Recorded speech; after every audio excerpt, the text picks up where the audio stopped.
Príjemný dobrý deň, milí priatelia, vážený pán štátny tajomník, vážení hostia. Som rád, že ste prijali toto naše pozvanie, kde môžeme hovoriť o dôležitej téme, o dátovej ekonomike, o aktivitách, ktoré boli rozbehnuté v celej Únii a najmä na Slovensku. Dnes všetci vieme, že žijeme v dobe veľkých zmien, žijeme v dobe digitálnej revolúcie, ktorá nás tvaruje, ale ktorú pre všetkým my tvarujeme.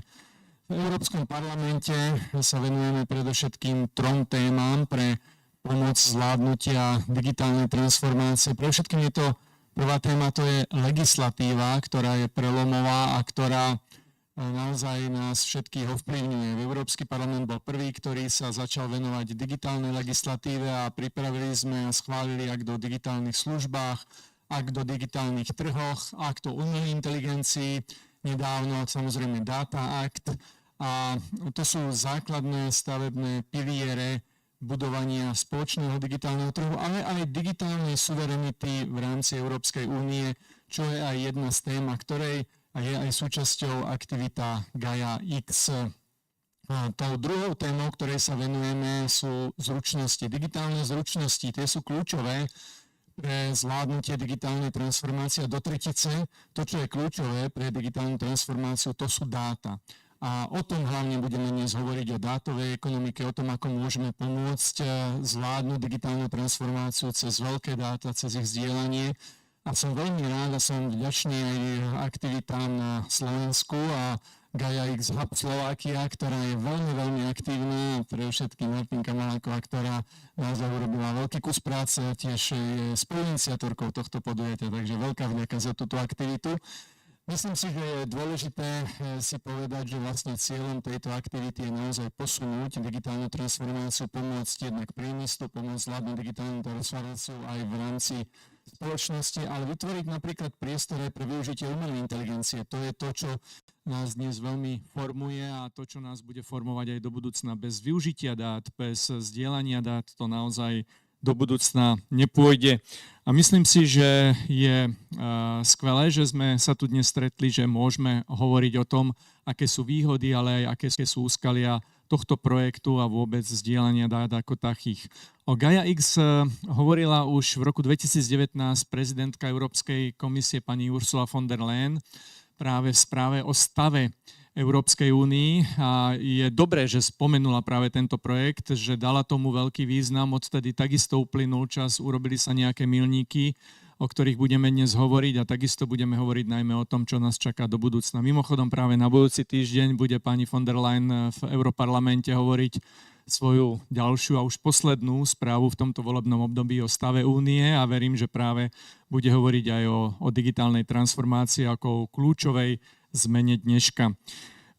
Budeme hovoriť aj o tom, teda čo nás čaká. Z môjho pohľadu verím, že sa dotkneme aj troch hlavných víziev, ktoré sú aktuálne a to sú v prvom rade, ako bude fungovať celý tento projekt, aká bude spolupráca v ňom. Po druhé takisto, ako tieto dáta môžu pomôcť inovatívnej ekonomike a vôbec novým inováciám, hlavne v digitálnej oblasti. A do tretice, čo je moja takisto dôležitá téma, a to sú malí podnikatelia. Je dôležité, aby tento projekt nebol len spoluprácou kľúčových hráčov, spoluprácou tých, ktorí tvoria digitálnu ekonomiku, veľkých firiem a samozrejme inštitúcií verejného sektoru, ale aby vytvoril priestor najmä pre nové inovácie a pre prístup k dátam malých firiem, ktoré sú kľúčové pre rozvoj celej spoločnosti. Takže teším sa na dnešné stretnutie. Ďakujem za slovo a pekný a užitočný deň všetkým. Ďakujem.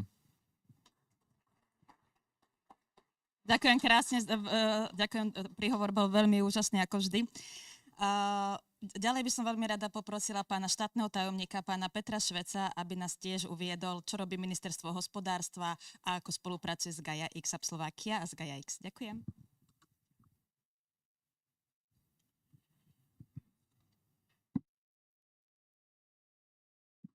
Príjemný dobrý deň, dámy a páni, excelencie, vážený pán poslanec Európskeho parlamentu, vážený pán Francesco Bonfiglio, CEO Gaia-X.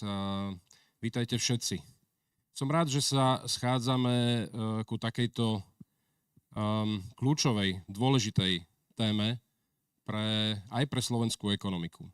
A ja hneď na úvod chcem povedať, že my nie sme ako Slovensko hviezdou v digitalizácii. To všetci vieme. Máme veľký dlh práve v tom, ako nastúpiť na ten správny vlak v oblasti digitalizácie. A vláda, ktorá je dnes pri moci, je úradníckou vládou. Ale zároveň je vládou, ktorá rozumie potrebe digitalizácie a aj v mene môjho ministra hospodárstva, pána Douhuna, ktorý tu dnes nemohol byť medzi nami, chcem vyzdvihnúť iniciatívu Gaia-X na európskej úrovni a náš záujem zapojiť sa do tejto iniciatívy a byť aktívnym hráčom. Preto som aj ja dnes tu, preto je pani Martinka Malaková, ktorej chcem poďakovať za organizáciu tohto podujatia, niekoľko mesiacov mojou poradkyňou práve pre túto tému, alebo poradkyňou ministerstva hospodárstva práve pre túto tému, lebo máme záujem tento nástroj výrazne alebo významne posunúť dopredu.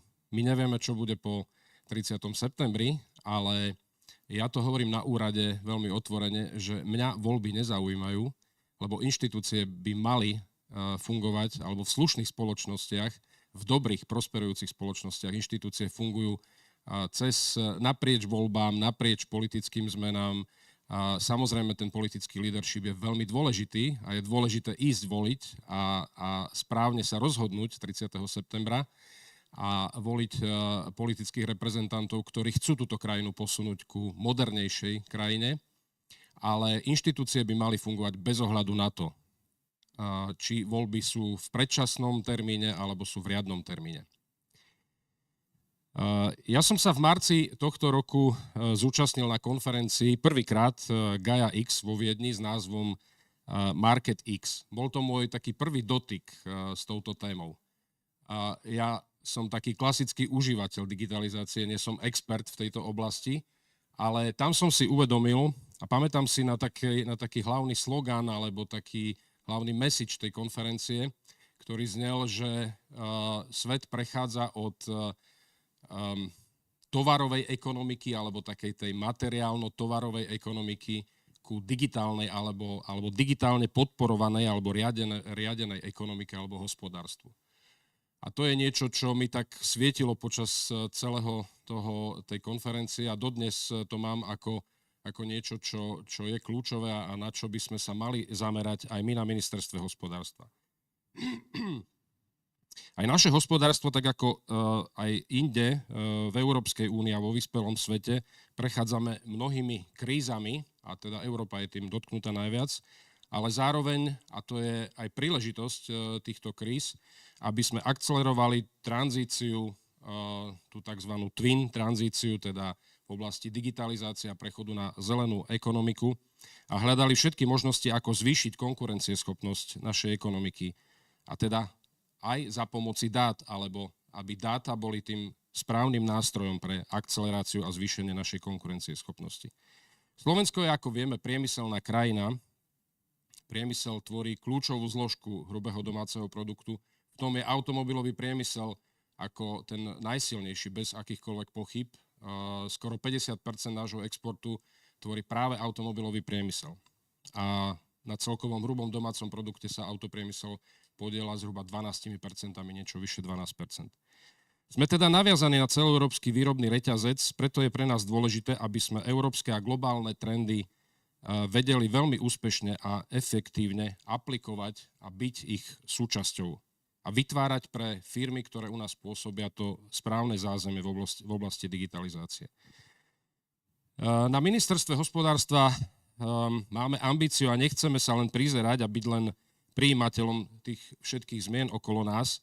Chceme sa na nich aktívne podieľať a byť spoľahlivým partnerom pre naše podniky a iné organizácie v dobe digitálnej transformácie hospodárstva.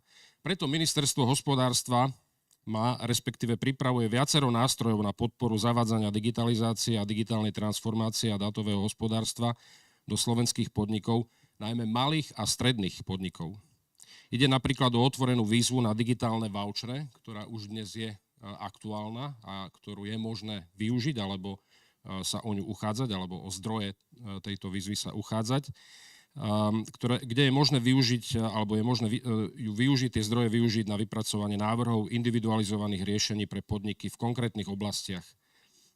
Napríklad pri automatizácii, optimalizovaní interných procesov, digitalizácii priemyslu, výroby či financie, ale aj pri zabezpečení kybernetickej bezpečnosti či využívaní umelej inteligencie. Ako všetci vieme, umelá inteligencia bez dát nám neprinesie veľký užitok.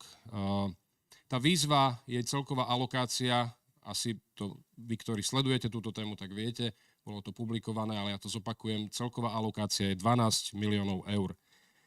Zároveň pripravujeme výskumnú alebo výzvu v oblasti výskumu digitalizácie ekonomiky zameranú na podporu vývoja inovatívnych riešení prostredníctvom digitalizácie procesov a ich pilotného testovania a nasadzovania v reálnom prostredí.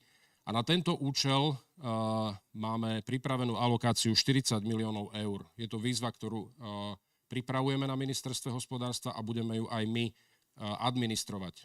Tá predošla, keď som hovoril o tých digitálnych voucheroch, tá je realizovaná cez Slovenskú inovačnú a energetickú agentúru. Dá sa to ľahko nájsť. Vy, ktorí máte záujem o tú výzvu, tak vlastne všetky tie detaily nájdete. Aktívne pracujeme aj na splnení cieľov v digitálnej dekáde, kde jeden zo 4 pilierov je práve podnikateľský sektor a jeho digitálna transformácia. Preto som veľmi rád, že zástupcovia Gaia-X prišli na Slovensko a tým ukázali, že Slovensko má potenciál, odbornosť a aj dáta a tým potvrdili úspešné rozvíjanie našej spolupráce. Slovensko a táto vláda má chuť participovať na vytváraní a implementovaní a hľadaní nových možností medzinárodnej spolupráce na báze Gaia-X rámca, čo v praxi znamená vytváranie data space dátových priestorov. Slovensko plne podporuje iniciatívu Európskej únie, aby sa bezpečné zdieľanie dát, a to chcem zdôrazniť, bezpečné zdieľanie dát, na základe federatívnych princípov stalo katalizátorom našej európskej a teda aj slovenskej konkurencieschopnosti.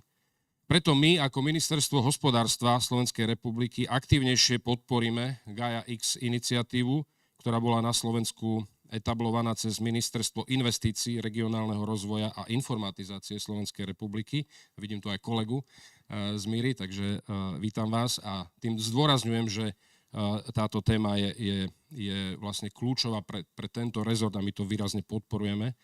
Tým, že navrhneme vytvoriť medzirezortnú pracovnú skupinu s názvom Slovakia-X, ktorá bude zdieľať dobré príklady zo zahraničia a z našich jednotlivých sektorov a rezortov, ako je hospodárstvo, energetika, inovácie, v našom prípade, ale aj poľnohospodárstvo, výskum, vývoj a mnoho ďalších oblastí.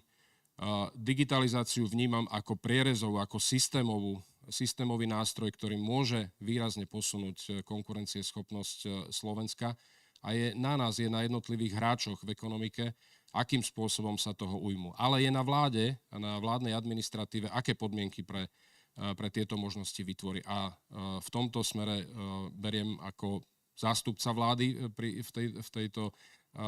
na tomto podujatí aj zodpovednosť a chcem sa vrátiť k tomu, čo som hovoril na úvod. Vláda Ľudovita Odora a Ministerstvo hospodárstva pod vedením Petra Douhuna túto tému vníma ako veľmi dôležitú a budeme sa snažiť aj v tom krátkom čase, ktorý nám zostáva, čo najviac prispieť k tomu, aby to nebolo len o debatovaní, ale o naozaj aplikácii týchto nástrojov. Ďakujem vám pekne za pozornosť a želám úspešný priebeh dňa a verím, že odídete iní, ako ste prišli a že to, čo tu budete počuť, vás obohatí a posunie nás to dopredu. Ďakujem pekne.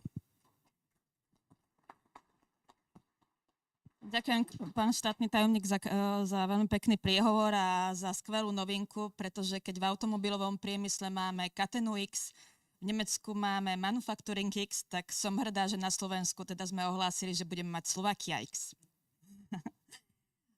Ďakujem krásne. A už sme sa bavili o digitálnych zručnostiach a výskume a vývoji, tak ďalším vlastne rečníkom dovolte mi privítať pána Roberta Ševčíka z Ministerstva školstva.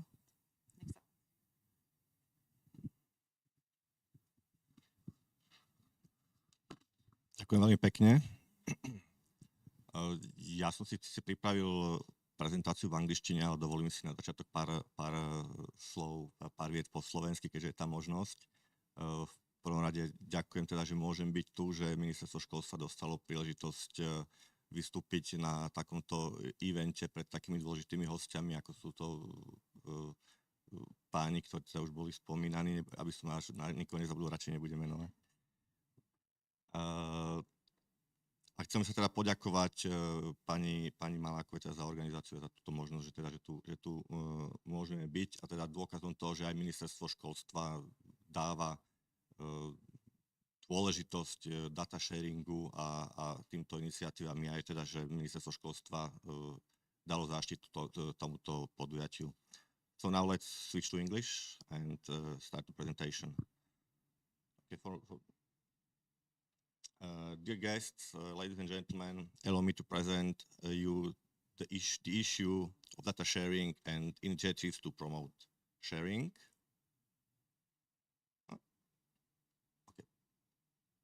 Okay. At the beginning, short information about where we are and where we are going. The volume of data produced in the world is growing rapidly.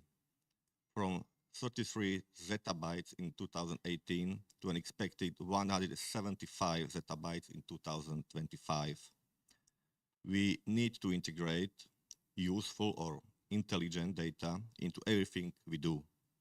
According to this prediction, in 2025, there will be 80% of data stored and proceed via edge computing and intelligent objects like automobiles, home appliances, and devices near the consumer, and only 20% of the production and processing of data will be done in data centers and centralized systems.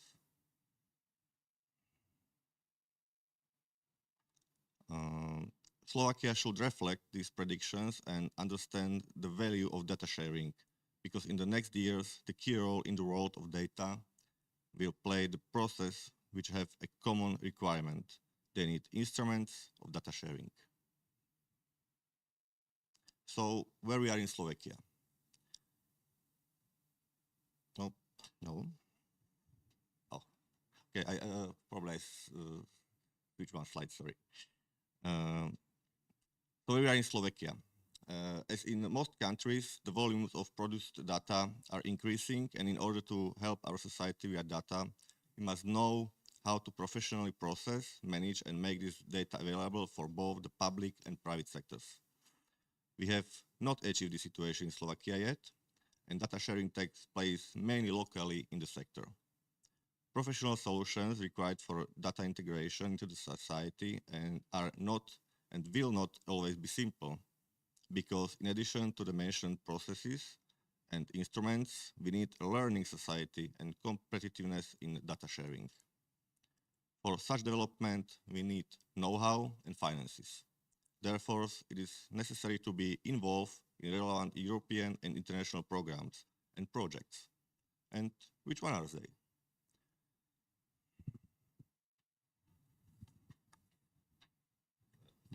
The Horizon Europe and the Digital Europe program. Both programs allow to implement projects with focus to the implementation of data infrastructure, common data spaces, and federated sharing of these spaces based, for example, on Gaia-X know-how and the Gaia-X methodological framework. I must also mention EOSC initiative, in which we are an active member, and we consider EOSC as a highly important project for access to European database services. It is necessary to engage in EIT framework and realize your startup and innovations together with the data sharing solutions. EIT make this possible. And of course, EDIC. EDIC consortia represent a new opportunity for both the public and the private sector to implement international projects in those areas in which countries are lagging behind. We should gradually join other EDIC consortia with the help of relevant entities from the private sector.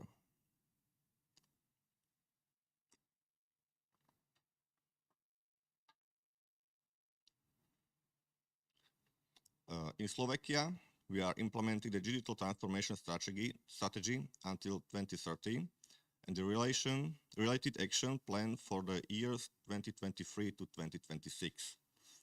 During the years 2023 to 2026, the transformation will be focused mainly on the digitalization of SMEs, the digitalization of healthcare, the development of artificial intelligence, and digital literacy. During this period, it will be important for the Ministry of Education, together with all ministries and key data producers from the private sector, to jointly recognize the current state of data and research data production in Slovakia and to propose solutions for the integration of intelligent data with the aim of helping to improve every area of our lives. In this way, we will be ready to participate in the solution of the digital transformation of Slovakia for the years 2027 to 2030, and we will be able to base this transformation on the power of value of the data. So, what are our tasks for the development of our society using data?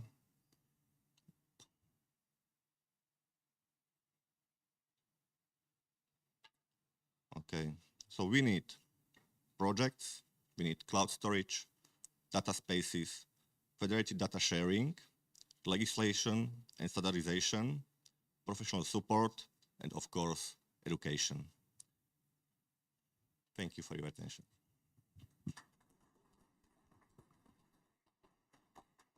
Ďakujem krásne, pán Šučej, za veľmi príjemný a výborný príhovor. A teraz by som teda dala už slovo predstaviteľom Gaia-X, pánovi generálnemu riaditeľovi Francescovi Bonfigliovi. Francesco.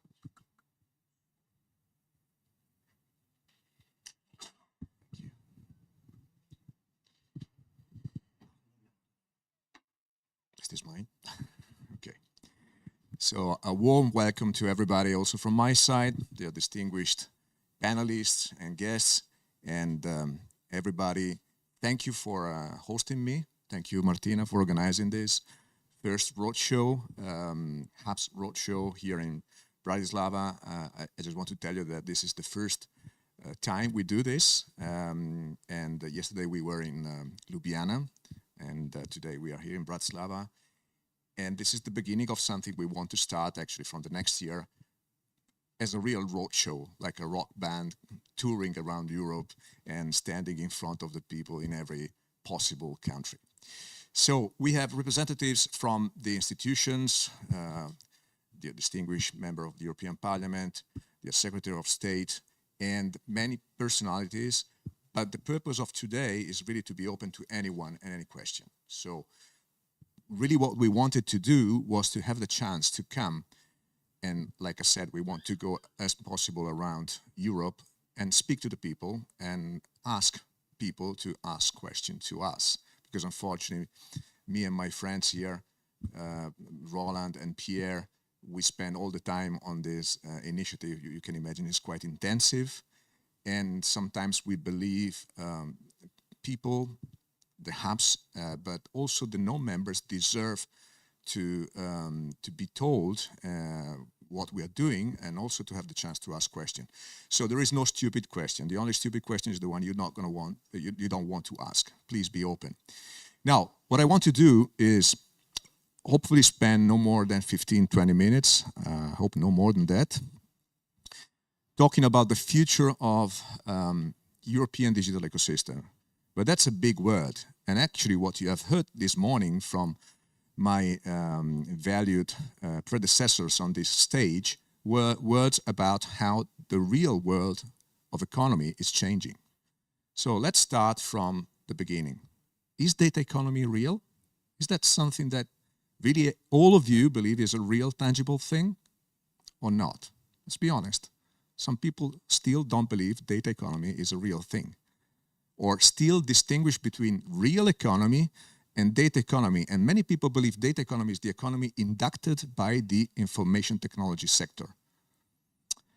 I have bad news. If I can flip slides, yeah.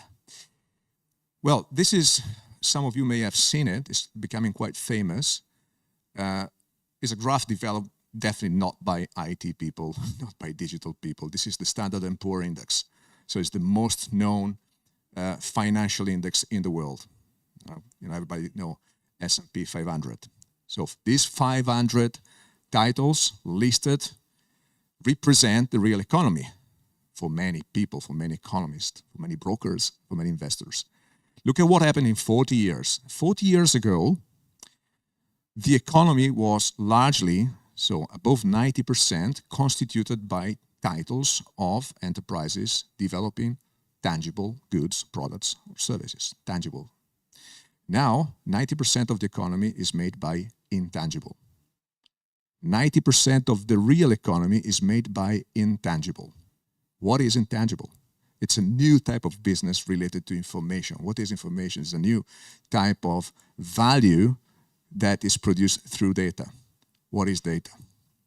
This is what data economy is. Data economy, we were like, I was making the joke, frogs boiling in the water. We didn't see this, but this happened.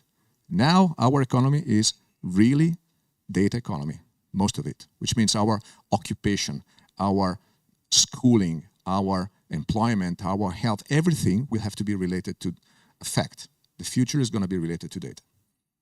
Another thing that is happening is about digital sovereignty. Just 3 years ago when I joined Gaia-X, most of the people were relating to digital sovereignty as a political, as a call for political action, let me say.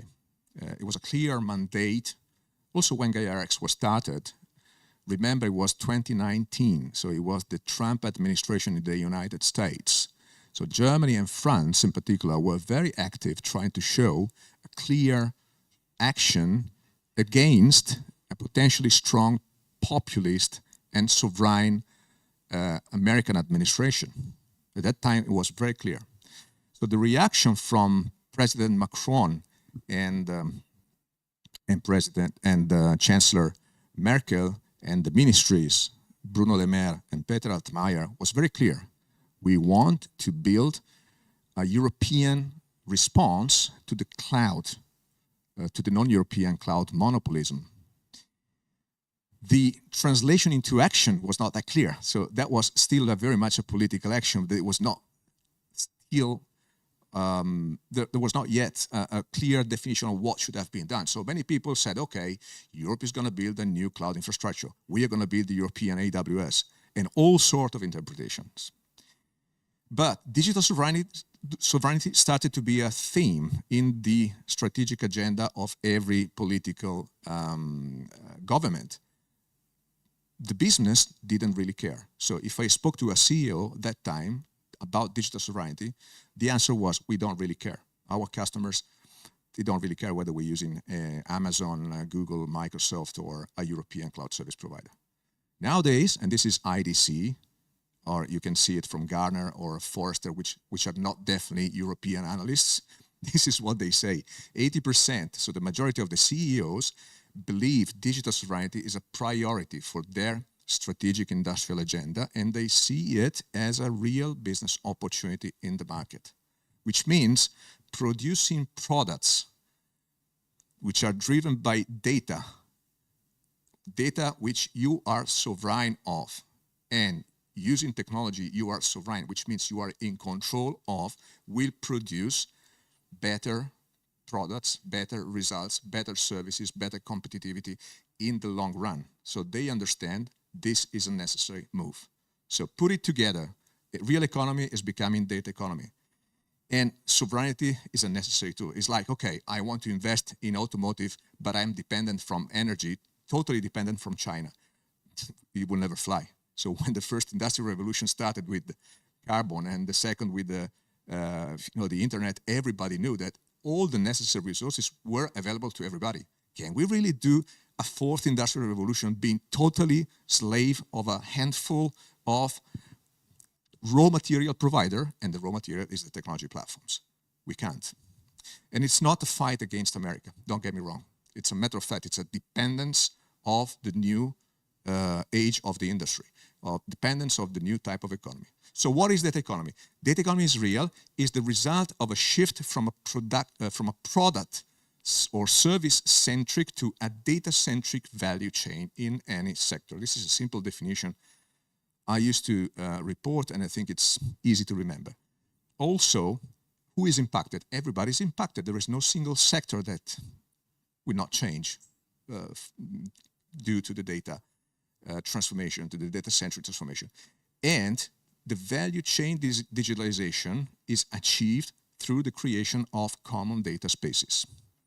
So you may have heard about data spaces, Gaia-X supporting data spaces, the digital decade, the digital European program. So all these initiatives talk about data spaces. What are data spaces? See data spaces as a digitalization of a value chain. You know what a value chain is? And the data space is simply a place where all the participants in a value chain decide to share data one another, because in this way they gain reciprocal benefit and advantage, but they need to do it in a safe and trusted environment. Otherwise, this would have happened in the past. It never happened, not because we didn't have the technology to exchange the data, not at all.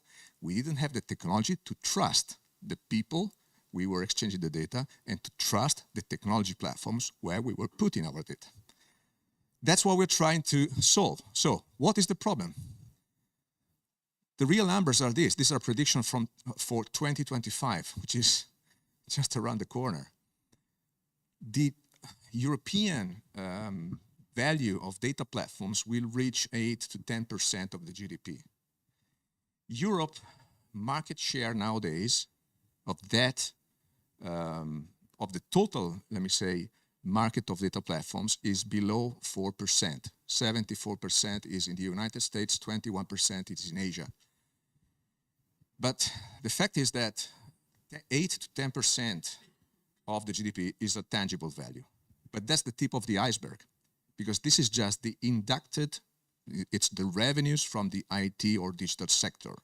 If you think about that every product, every service will be impacted by data, you understand that the price to market and therefore the revenues and the margins will be indirectly driven by those data platforms, which means economists, not me, say that the global value of economy will be related directly or indirectly to data for not less than 50, some say 70%, which is huge. So we are totally dependent on this. Also, the services we have in the public and the private sector depend largely on these data platforms. But we're not using our data. Our data still, most of them, untapped, unutilized, and disjoint. We are not sharing data one another because we're scared about doing that, or because we don't know what to do it. And in the doubt, we keep them under the drawer, in the drawer. We don't use them. So it's like having money, you don't put it in the bank, like my grandmother used to say, because she didn't trust the bank, so she put the money under the bed. Yeah, you can save it, but it will lose value. So, last but not least, there is no political sovereignty without digital sovereignty. And these are words of Minister Le Maire during the opening of the French presidency of the European Council last year. So that's a clear message. You cannot be in control of society, education, economy, whatever, without being in control of the technologies that are ruling, as a matter of fact, those sectors. So what do we need?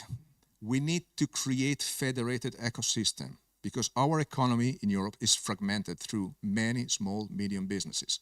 We have a handful of large companies, not just in Slovakia, even in Germany, there's a few large companies.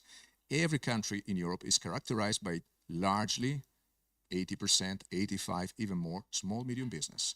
There's no way that small, medium business can survive in the new era unless we create mechanisms for federation. See federation as a kind of cooperative model, economically speaking. It's a very old model. We need to get together if we want to survive, if we want to compete. Second, if we really need to create new products, new services, new value through data, well, we need common data spaces. So we need to start collecting this data. We need to start using it. Last but not least, to build these common data spaces, federate together to become stronger and build new data economy, we need trusted platforms to do it. This is the preamble from where Gaia-X was started.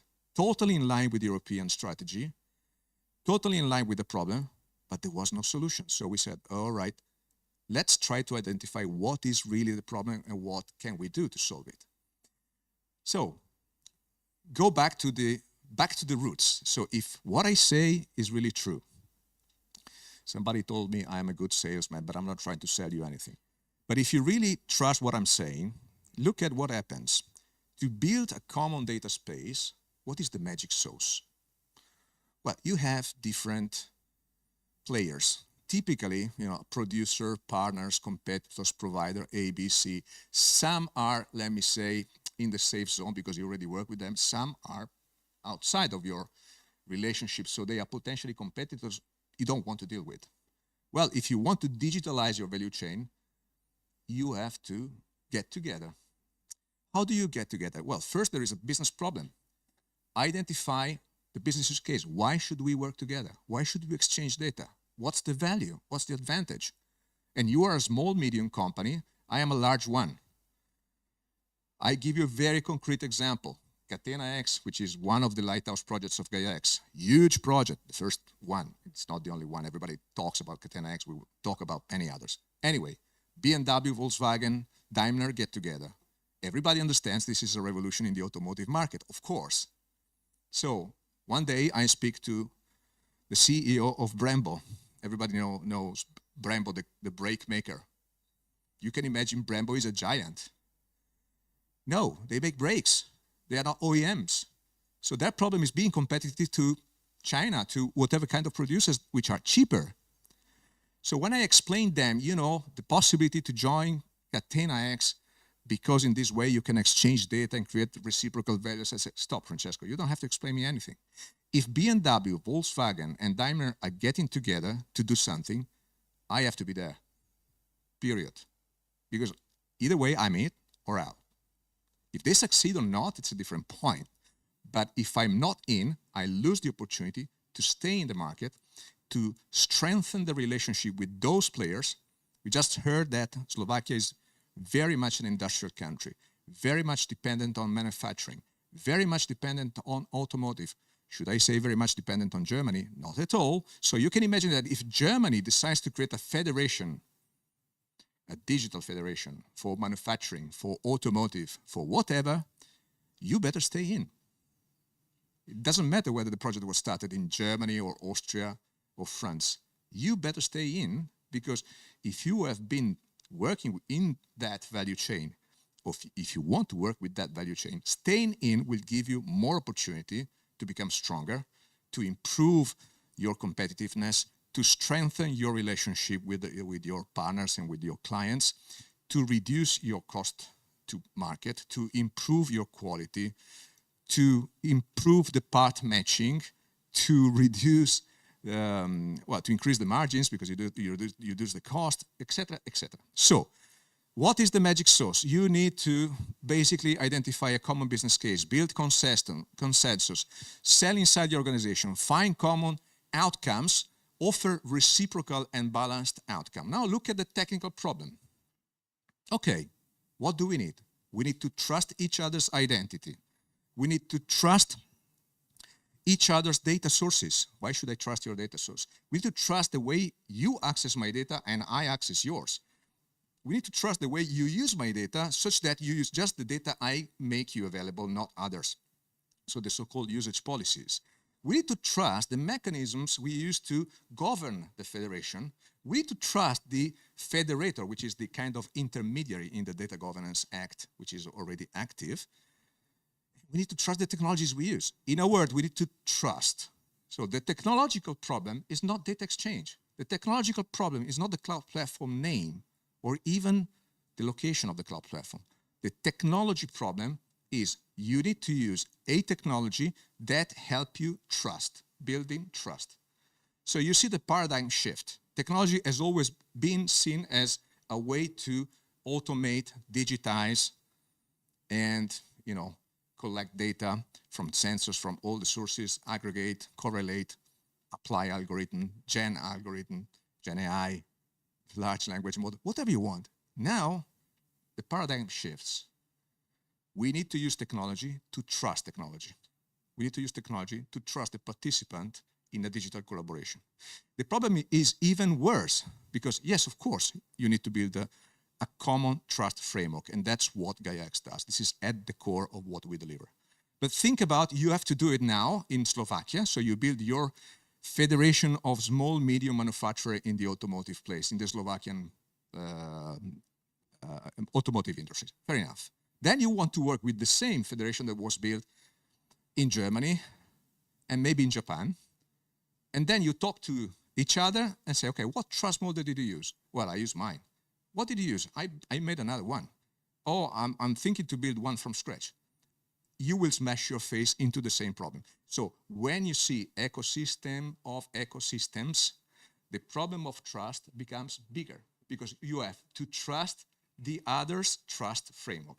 That's why having a common trust framework in Europe, which is a common set of rules and a common set of technologies to verify those rules, is paramount. There is no such a regulation, unfortunately, yet emanated by the European Commission. There is regulation about cybersecurity, regulation about digital markets, digital services, data governance, Data Act, artificial intelligence, telecommunication. There is no single regulation telling you what it takes to be trusted as a digital service. And we're not trying to build regulation, but we're trying to fill the gap, if you see what I mean. So, yes. The problem is we are not in control of the technology. We are controlled by technology. The problem is that our data ecosystems are disjoint. We have a lot of data, but there is no common way to exchange them in a secure way. We have a lot of infrastructures, on-premises, private, hybrid, public, cloud, whatever, but they are not talking to each other. They are not interoperable. Most of them are based on proprietary architectures. So we have a disjoint ecosystem which does not enable data economy. What we want to do is we want to regain control of technology and we want to join the two halves of the X, of the Gaia-X. So the upper half is the data ecosystem half, the lower half is the infrastructure ecosystem half. And in order to glue them together, we build the Gaia-X framework, which is built on those three pillars. Data exchange, because of course you need to exchange data to build data economy. Federation, because of course you have to trust each other and federate into a digital kind of cooperative. And compliance, because of course you need to trust the technologies you use. Without those three ingredients, data economy will not be triggered. So what do? We develop the Gaia-X framework, three pillars: compliance, federation, data exchange, three layers: functional specs, technical specs, code. Pretty easy. You can browse on the web. So we're not just an association doing white papers and stuff like that. We are developing real code, and my friend, the CTO of Gaia-X, Pierre Granlier here, is leading the development side. So he can go into any technical detail, although this is not possible in the occasion. And we develop our own compliance mechanism, which is pretty sophisticated, but it's based on the W3C, the consortium behind the web. So we are not reinventing the wheel. We are adopting existing standards and we are translating them for a specific purpose. So for the technical ones, you can see we're using verifiable credentials, DID, so digital identity. We are using registries to store trusted anchors to verify the credentials. So there's a pretty sophisticated mechanism that allows basically anyone to describe a service in a set of declarations that are verified through our framework, each one, and the verification is stored in an immutable place where everybody has access. So basically we provide transparency onto something that is black boxed. Not only, this year we moved from, let me say, the concept definition, which was 2021, the design of the framework, which was 2022, we are moving to the operationalization. So by the end of this year, there will be a network of Gaia-X digital clearing houses. What is it? Is a node of execution of the Gaia-X compliance services, which will be available to anyone, such that everybody will be capable to publish their services, describing them in Gaia-X terms, and fill a catalog of Gaia-X compliance services. We have already roughly 2,000 services ready to be published. We didn't invent them. Our members, dozens of particular technology providers, describe their services in a demo catalog. It's still a demo catalog because the services are not up and running in the public yet, but we are working to convert them into the public catalog.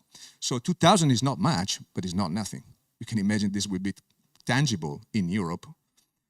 So in a nutshell, you want to summarize Gaia-X in one slider? That's it. That is the problem we started from.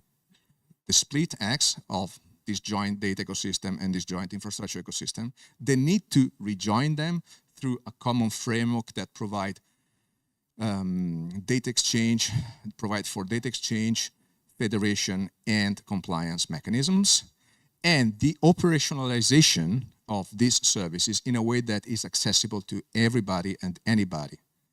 This will open, we hope, a new generation of trustworthy digital services to drive and enable data economy. Last but not least, all I'm saying is totally in line with the European data strategy, which on one side wants to create a common data market, which is based on data spaces, but to create data spaces, you need trusted way to exchange data. And on the other side, the need for creating a computing continuum, which is the connection between central cloud and edge computing. Otherwise, there will be no 4G, 5G, 6G, whatever, but you need to bring the algorithms close to where the data is generated, and we need to move from a central model of cloud into a very hyper-distributed model of cloud, which does not exist yet out in the market. So we are trying to enable this. We are not creating a cloud stack. We are not providing, this is not our objective, but we are creating the mechanisms that will also support the creation of a new generation of distributed cloud. So the state of play. We have a 5-year plan. Like I said, year 1 was the setup, year 2 was the adoption, year 3 is the growth.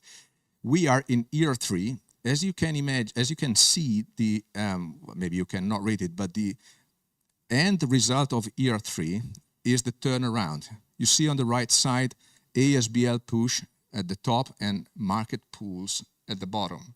What I wanted to do when I joined, I said, we need to find a way to push in the market, evangelize, and build and deliver in the end. But then the market has to adopt, because there is no way to succeed.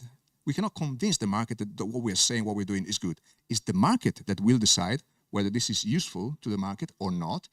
And if that's the case, the market will start pooling. And this is what we need to achieve in order to create a snowball effect. The more companies are onboarded in Gaia-X, the more companies decide to adopt the Gaia-X standards, the more providers publish Gaia-X compliance services, the more users require to have Gaia-X compliance in their procurement rules, the more value chains are digitalized through the Gaia-X mechanisms. The more projects we have, the more Gaia-X will become a de facto standard. We are a totally private association. We have no public funding, so we have no way to influence, but try to make something useful and good. We already have 11 lighthouse projects. As you can see, many sectors: agriculture, automotive, industrial, energy, tourism, etc.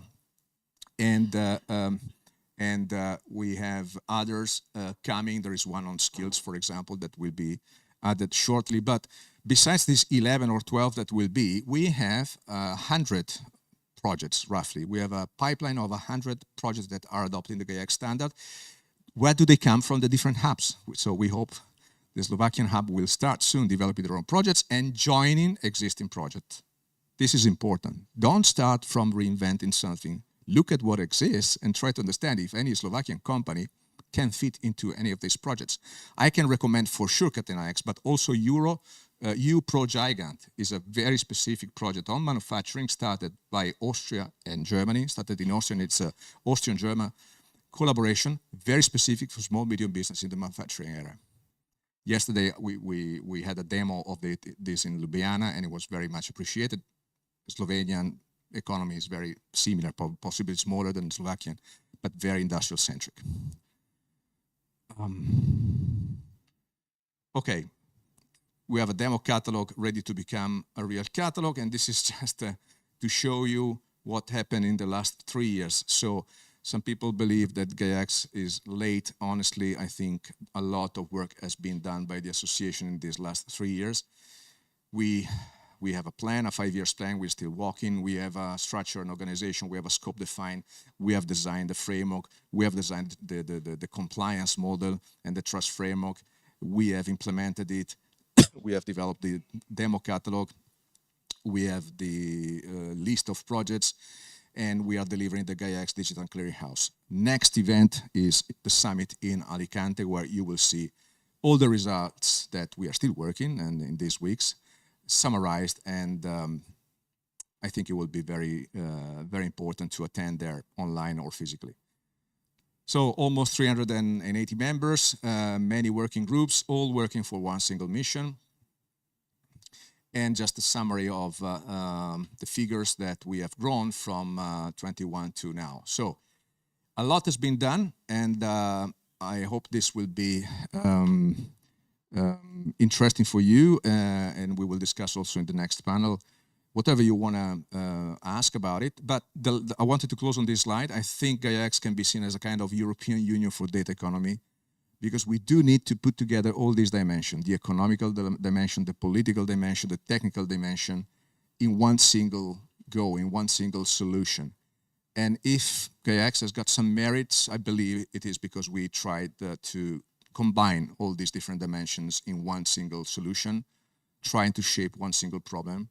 And so far, it looks like we are the most relevant initiative, not just in Europe. That's why we also have a lot of hubs outside of Europe, which is a sign that if you do the right things, this will not be seen as a sovereign populist action, but it will be seen as something that everybody needs. And we are really proud of that. We hope you will be helping us, and they will be proud as well.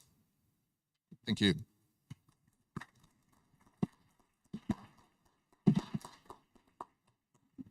Thank you, Francesco. So now we will start the panel. So I will welcome the panelists on the floor. Please, Francesco, you can stay. The second panelist is Pierre Gronlier, who is responsible for the technical questions.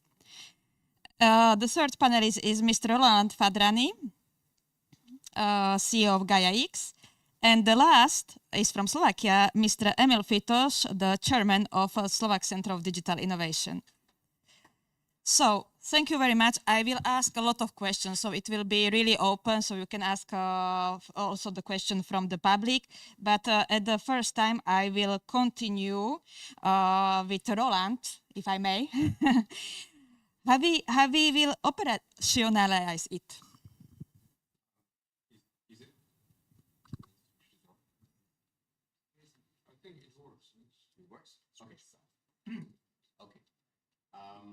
Yes, we did.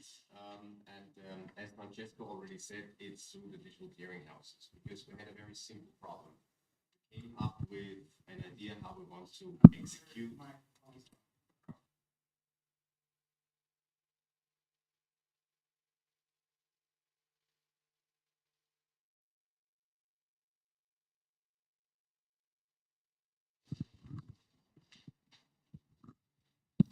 This is working. Okay, so we had to. It's not working. Yeah. Okay. So we had to operationalize that trust framework, and there was one thing we could do. We could only specify, but then we have no control about the implementation. The second option was to build code, which Pierre and his team supervised and did. But finally, we couldn't execute that. This trust center is really done in a way that it's specified, or the code is really the original code. So that's why we went one step further and said, in order to enable that network, we need to have a central place where trust is actually validated, and that is the digital clearinghouse.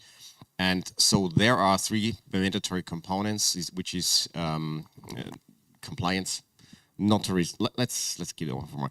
Notarization and the registry, but we have also introduced optional components. And why did we do that? And that is exactly because of lowest barrier possible to adopt, and that goes back to small and medium enterprises. So we have components in there that large projects will do on their own, like for example a wizard, a catalog, a wallet.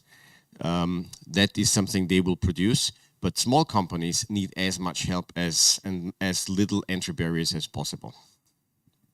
Thank you, Roland. Pierre. Sorry. Thank you, thank you very much, Roland. Pierre, so you are responsible for the technical questions. So how we can digitalize trust? A working one. Thanks. The first step towards digitalizing trust usually is understanding what we want to digitalize. So what is trust? I will not enter a philosophical debate about with trust, but I can provide few elements on how do we enable trust without digitalization, and then we can speak about digitalization. The first thing is we need to have access to information. So we talk about value chain. How do you get the data? How do you get the access to the description of what service you want to use? Where is the data coming from? What are the policy attached to the data? How can I use it for? Where is it coming, and so on? Second point, how do you verify those information? Who was granting the policies? If this is data about natural person, do you have the consent? Where is the traceability of that consent? Do you have the authorization? Consent that's specific to personal data, natural data subject. Do you have authorization? And then the final point, the third point, is the history. If someone shows the best credential in the world, but you don't know where this person is coming from, that you might not trust that person or that services. And once you have those three components, then you can start to apply digitalization. When I've mentioned information, how do you enable semantic interoperability between different type of actors? So you need to pick a vocabulary. Second thing, verification, digital signature. And third thing with the history, that's how do you trace what has been done.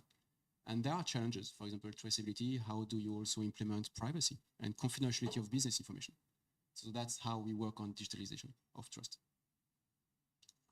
Thank you, Pierre. Emil, now we heard a lot of things about Gaia-X. So how you can see it from Slovakian side, and what do you want to ask, maybe? First, how I see it. It was said that we are automotive country, which is correct regarding the number of employed people, etc. Well, we have also ICT sector. This ICT sector was 1/3 of automotive in revenues. Nevertheless, the added value of ICT sector was 30%, 31% higher than the added value of automotive in recent year, and it's rising each year. Our income tax delivered was 68% higher than this taxes delivered by automotive sector. The problem is that this sector is very small. It is only 5% of total added value of the whole of the industries generally. So raising this sector is in a natural goal of this country. Because of the taxes and let's say sources delivered to education, to healthcare, etc., etc. So how to raise?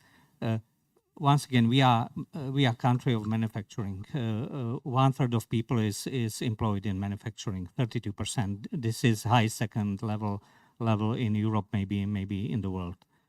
And I think our digital industry or data business can only grow when this manufacturing will be highly industrialized, more and more digitized, with more and more data being collected and used in their practical operations.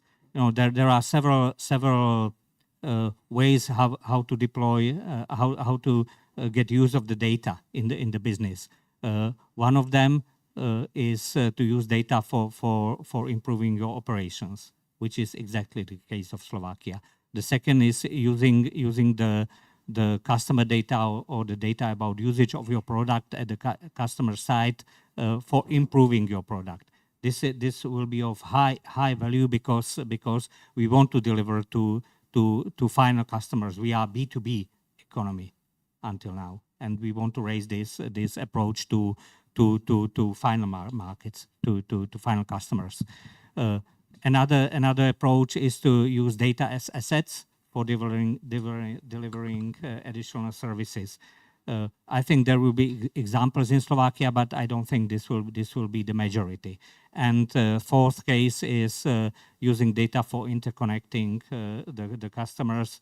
I wouldn't give a cent for this. We are too small market to develop something like Uber, Airbnb, etc. This won't be our case. So when thinking about this, it looks like we have to concentrate on our manufacturing industry, digitizing it, and giving business to our ICT companies in this particular field. And if we can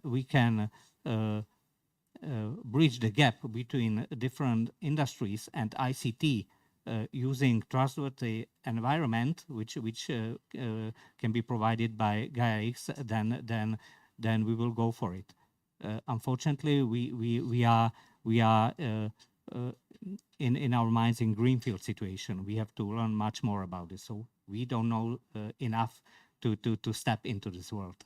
This is the situation here. I think it's working. Yeah, thanks, Emil, because this is a very great point, and I don't want to go into any sophisticated economical debates. We have, distinguished guests here, but let me deep dive into this for 1 second. I'm writing also a scientific article on the topic. The problem you raised is very important. You said in order to feed education, public services, so basically the wealth of a country, you need incomes, you need taxes. So somebody may say, okay, so do we need Gaia-X to increase taxes? No, but follow me for a second. What Emil said is extremely important. The less you are productive, the less you are profitable as a company, as a country, doesn't matter, as a production ecosystem, the less margins you produce, the less incomes you produce for the local country, you will spin a negative loop. And this is what is happening in Europe for a simple reason. The prevalence of our economy is industrial, like it or not. And industrial has got very low margin and is very tied to the cost of production and cost of material. The cost of production is not competitive with the rest of the world. It's a cyclical thing, and we all know the cost of labor outside of Europe is cheaper. In 20 years, the cost of labor in Europe will be cheaper than in China. Not today. The cost of raw material, even worse. So what is the difference of data economy? There is a big difference. In data economy, the cost of material is zero. And the material is regeneratable infinitively. It's data. And the cost of labor can be higher because the investment you do to build a data platform, let me say, a digital platform, a digital product, a digital service, it requires all the investments up front because you have to develop first. Maybe it will fail, but you have to put the cost in front without knowing exactly the revenues. But once you get the revenues will translate in pure margin. Basically, you have a repeat business with pure margin. This is the only way to survive in an economy where the price to the market cannot be tied anymore to the cost of production. Otherwise, you lose competitivity. If instead the price to the market is proportional to the value perceived, you can create big values using your data, making your data available, and keeping the price high, so keeping a sustainable level of salaries, a sustainable level of income and wealth overall. Translated in simple concept, you don't need to reinvent the wheel. But you can imagine that if Slovakian companies decide to group together and make some of their data available to, for example, in the automotive world or in other industries, across themselves, and even to others which are there, for example, OEM, they can easily show a different face to the market, which is not just the one of providers of parts or solutions or working on assemblies. On assembly parts, but also providing information that is extremely useful for those that will integrate those parts, those that will engineer on those parts, which are missing totally those type of information. This is a missing value that is not made available for two reasons, I said, because there is missing infrastructure to make it happen, and for lack of trust. You are scared maybe of providing your data to large companies. This is what we need to trigger to make it possible. Before the technology, let me say, Gaia-X is trying to make available some technologies, but the most important problem is the business problem, is the business decision, which must be supported by the political action. So the policymakers have to say, look, this is the right thing to do. Group together, try to build something, some common platforms, try to integrate with the value chains, and the industry have to follow, and we just provide, let me say, the enabler. We cannot drive the economy, of course. We cannot do everything. But we are making available the technology to make it happen. What needs to happen, not because we want it, it's a shift into this new model of economy, which is more sustainable. Thank you. Can I react? I think we have agreed that it's of high importance for and our interest to step into the stage. Now there will be many barriers, also technical, but at the beginning we have information barrier. And I think I very much appreciate you being here and communicating to us, and we have to spread the message. Nevertheless, I think we have to make the message even more concrete and more targeted. We have to deliver messages to several different sectors. Like the message for energy will be different. Even industries, the message for chemistry will be different than the standard electroengineering assembly or something else. This is one view, which is a sector view. But secondly, we have to deliver different communications to people who hold the budget. They do not need technical information, but somebody has to guarantee the trustworthiness and reliability. We have to have different messages for business strategies, for salesmen, and even for the technical staff who will understand all the ontology and the policies on the very low level, and will be able to use all the provided tools and applications which are already there and will be there quite soon, I think, and will help the companies to get on board. Yes, it is a lot of work that we have in front of us. So this is the reason that we have to cooperate together. Yes, I completely agree with you. Francesco, please, you started exactly to explain that why it is also we need political support. And so please make a little bit much more details or explain why only business couldn't be alone. And the second point is what I want to say, that how we spoke a lot about the European strategy, European data strategy, and we know that we make a lot of things also outside of Europe. For example, in the USA, we have the several hubs. So these 2 points I'd like to explain, and after I will come to Roland. Easy ones. Okay. So I will get back, maybe I will ask Roland to answer your question because I think it's a very good one. Yes, we need different communication messages and different communication channels to different stakeholders and to different verticals. And that's what we started to do. And that's also where we need your help, to be honest, because if we want to reach out to the CEO community of Slovakia, with all the due respect, we cannot do it by ourselves. We need your help. So that's possibly a call for help here. Back to your question, what is the reason for having a strong relation with the European member states government? Well, think about I don't have a drawing here, but think about the association as a central bubble in the middle of Europe. This is what the international association Gaia-X is. Then we have a constellation of hubs in different regions. Slovakia is one of them. We have 21. 5 or 6 of them are outside of Europe, by the way.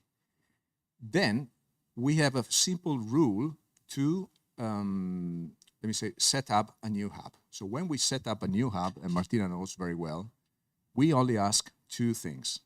One is that there is a local community interested. Two, there is a local government interest in supporting it. Not necessarily financially, but interested in Gaia-X as an initiative. So the local government must recognize that what we have been talking this morning is important to them. Otherwise, we just wait. Why is that? Because the constellation of hubs is a set of antennas in the territories to capture the specific business needs. Like you said, like Peter and Stefan said, Slovakia is a very, as a devotion in industrial sector, etc. So it's slightly different from France, Spain, etc. So we need to have those local hubs to understand what are the specific priorities, the specific needs. And we pretend to have a direct relationship with the local government, with the ministry devoted to the digital transition, in order to have a one-to-one relationship with the hub coordinator and the ministry coordinator. In this way, we have a channel that goes from the central association down to the local governments. And then we do another thing. We have a governmental advisory board, which meets twice a year, where we put all the government representatives, we have 15 of them now, only European countries for the moment, sitting around the table, sharing each other their priorities, their strategies, their challenges, and talking to us to understand together how we can support them with the help of the local hubs. So the reason of the local government involvement is not to get funding. Let me say, money is not the problem nowadays. Let's be honest. Europe has got a lot of money to spend. Between structural and recovery funds, there's a lot of money. The problem is spending the money in the right way. And this is the key challenge for governments, because most of the governments sometimes don't know where to spend the money for meaningful digitalization projects. And to be meaningful, there are three characteristics. One, it has to produce some business impact, otherwise you waste the money. Two, you have to avoid dispersion of the money. If you invest in 10, 20 different projects, doing 10, 20 different things, you're not possibly producing something very useful. You are dispersing. Three, you have to be sure that the consortium or the consortia that will implement the solution are capable to do it. So we provide a common framework, a common solution where all the companies around Europe decide that they agree. Multiple hubs with real economy player in the local country capable to do things. They make proposal and the government can evaluate them and decide maybe to support and fund. I think it's a virtuous loop. It's not a mechanism to get the money. It's not a cash machine, let's be honest. But it works very well, because to my experience, there is no other place where all the digitalization ministries, representatives sit together in a very friendly environment, just talking to each other like we're doing here, to try to do something together on Gaia-X. I think it's a great, great opportunity. Yes, I can only agree it because we have several workshops together with another hubs, and we see all the representatives from the advisory governmental board. Roland, please, I have two questions, and please, if you have the questions, don't be shy to ask. Okay, so after. Micro. No. I'm missing one information. We understand how digital economy is important. We understand the initiative of Gaia-X to keep European economy competitive. But comparing to the world, is this the unique concept of framework, or there are other or similar, let's say, competing activities in the US or in Asia? It's a very good question, and I'm proud to say that I'm not aware of any other like that. I'm also proud to say that every single, for example, big player like Microsoft, Amazon, Google, I can say VMware, Oracle, all the big Americans, all of them have an internal strategic program for providing sovereign offering. But none of them is pretending to create their own, let me say, trust framework, because all of them, they are smart. They understood that you cannot pretend to impose your trust model to others. So they are all collaborating inside Gaia-X to contribute and build a common trust framework. Why? They want to play in Europe. like all of us, like all the European players, and they understood Gaia-X is kind of changing the rules of the game. So you have two ways. I refuse those new rules of the game, and I pretend to be playing by myself. I don't think this will succeed. Or I play together and try to, influence, adapt as much as I can. But we as an association, we impede any single member, being European or non-European, to hijack or distort the initiative. We have very specific and strict rules inside the association that prevents this from happening. Let me add one more thing, because there is 4 important European groups that work together in what is called the Data Space Business Alliance. And that is the BDVA, that is IDSA, Gaia, and FIWARE. And when you think those 4, we have a lot of discussions about which one is the right. And I created this picture to say, because there is this saying, on which horse should I bet?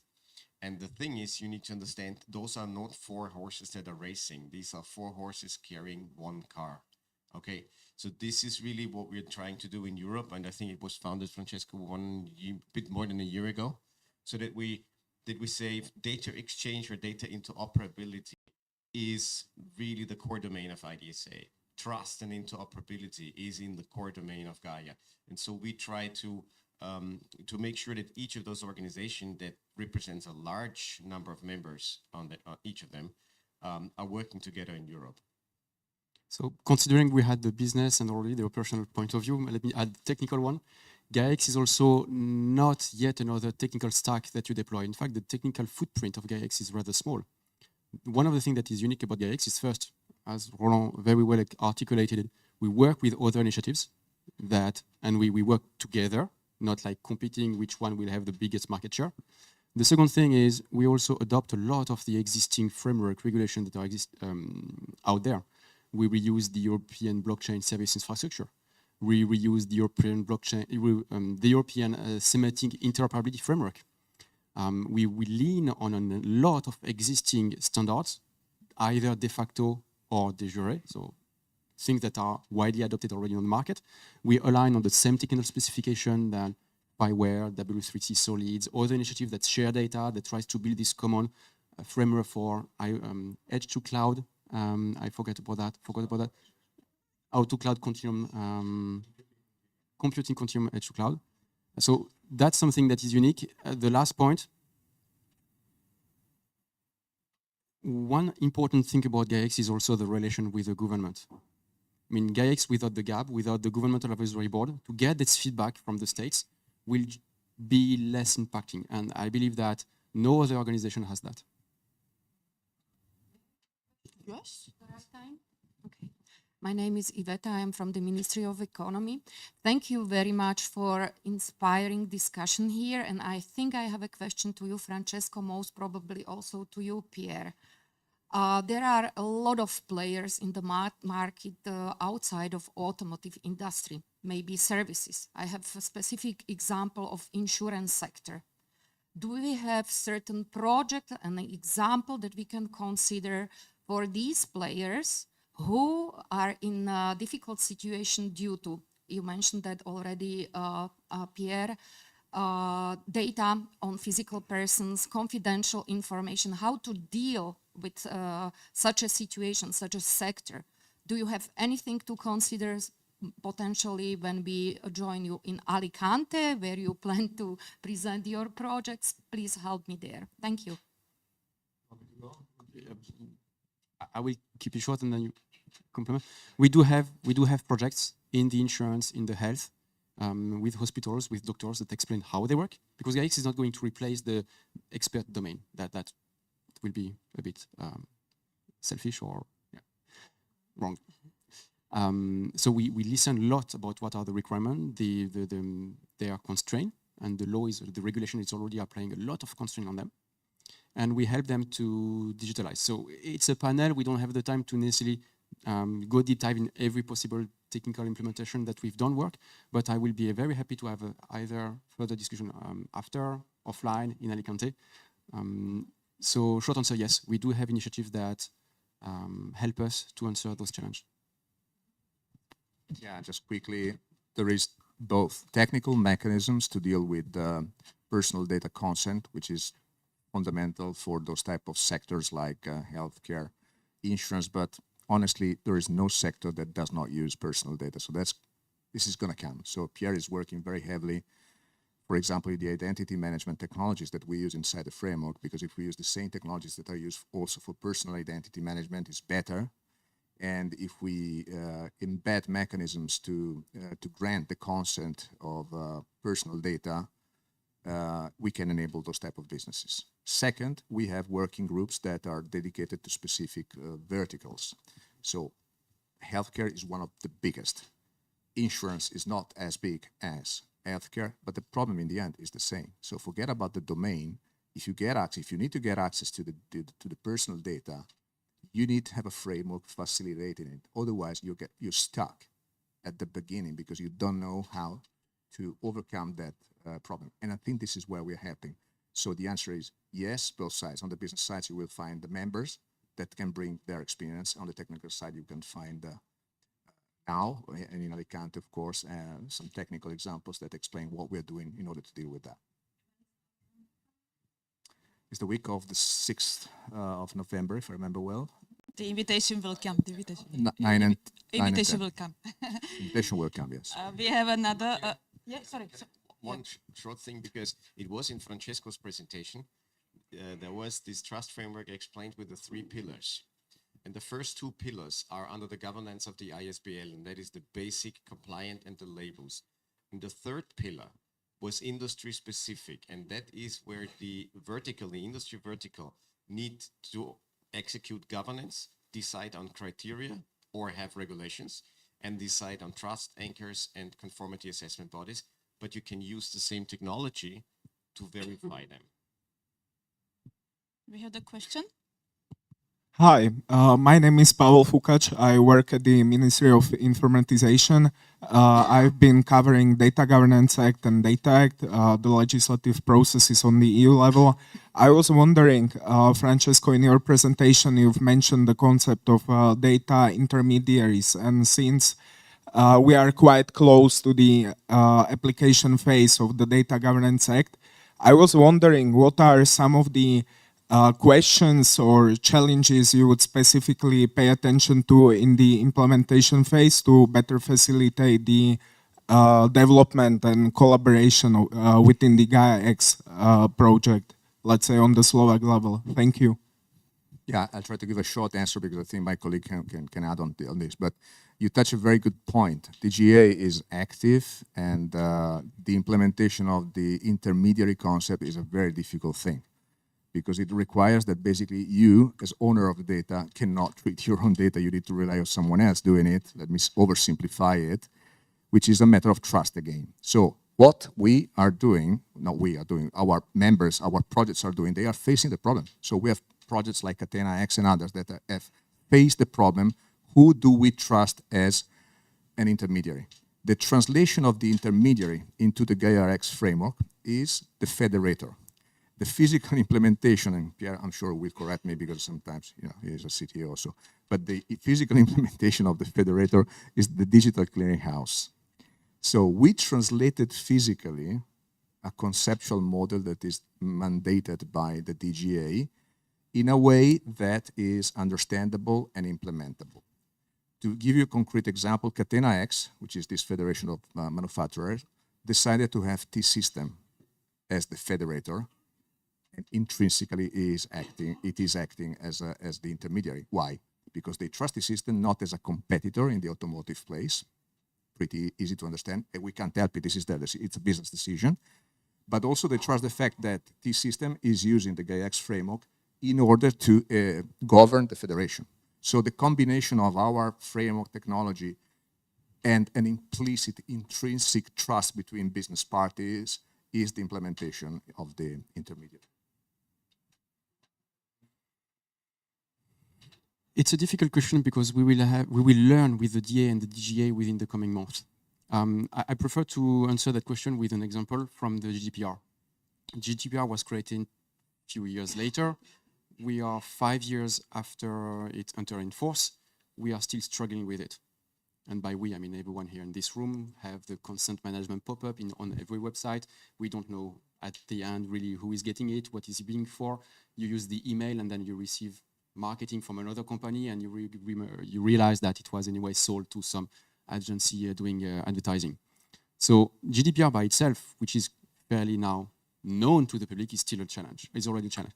One other thing, for example, we went beyond GDPR in Gaia-X Trust Framework. We consider that a data set, as long as it's about a natural person, with data anonymized or not anonymized, we require the consent to be attached to it. Because after the GDPR was enforced, we realized that two anonymized data sets can be joined together and we can re-identify a natural person. So this is one of the challenges that was not even known before it was enforced. And because technology evolves, technology will always evolve faster than legislation. We've learned that, and we integrated now rules within Gaia-X that says the data set contains data about natural person.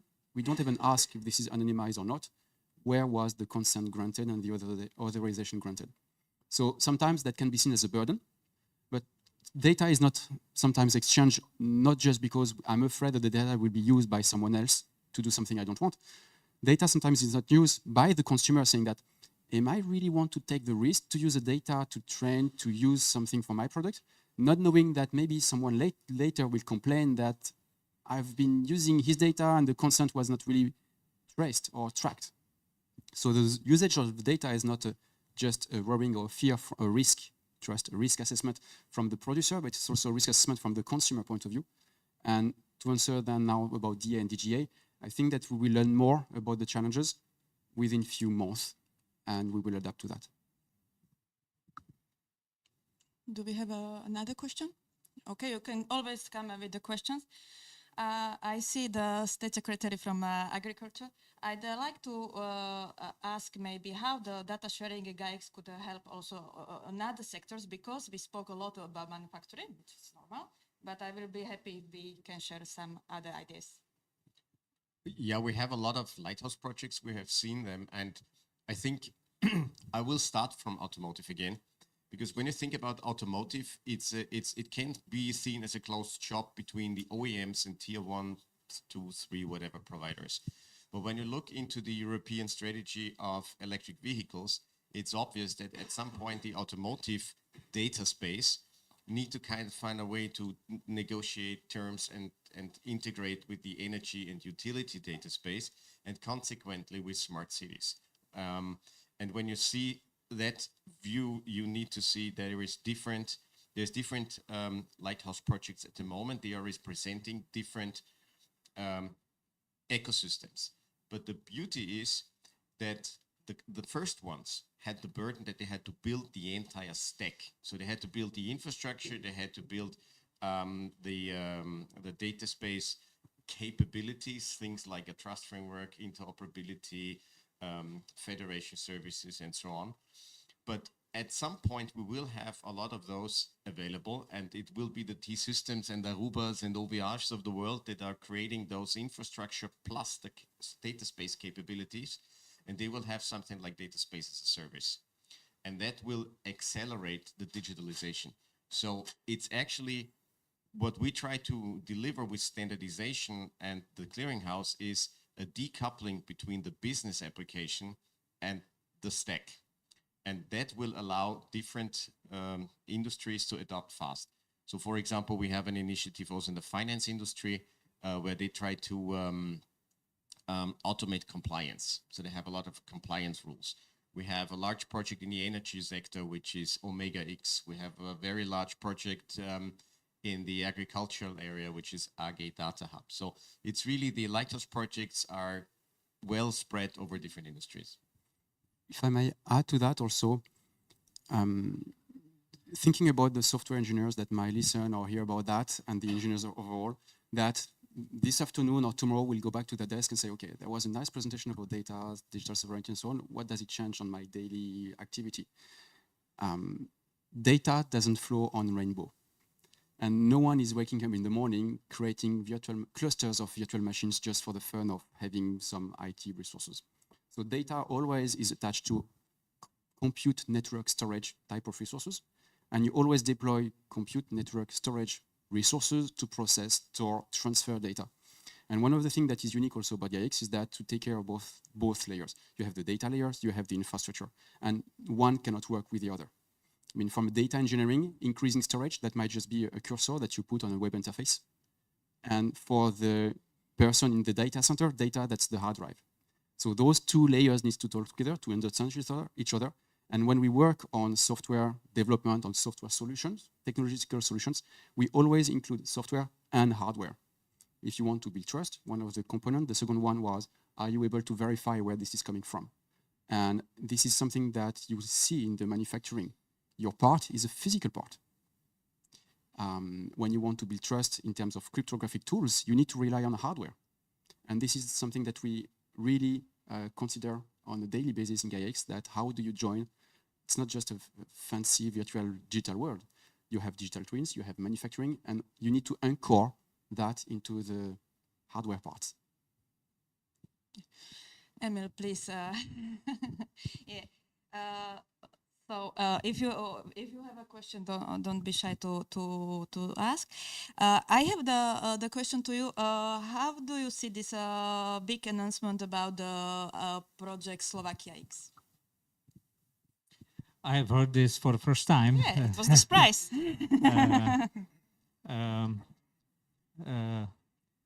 I'm happy to see the cooperations between two ministries. This is quite rare. So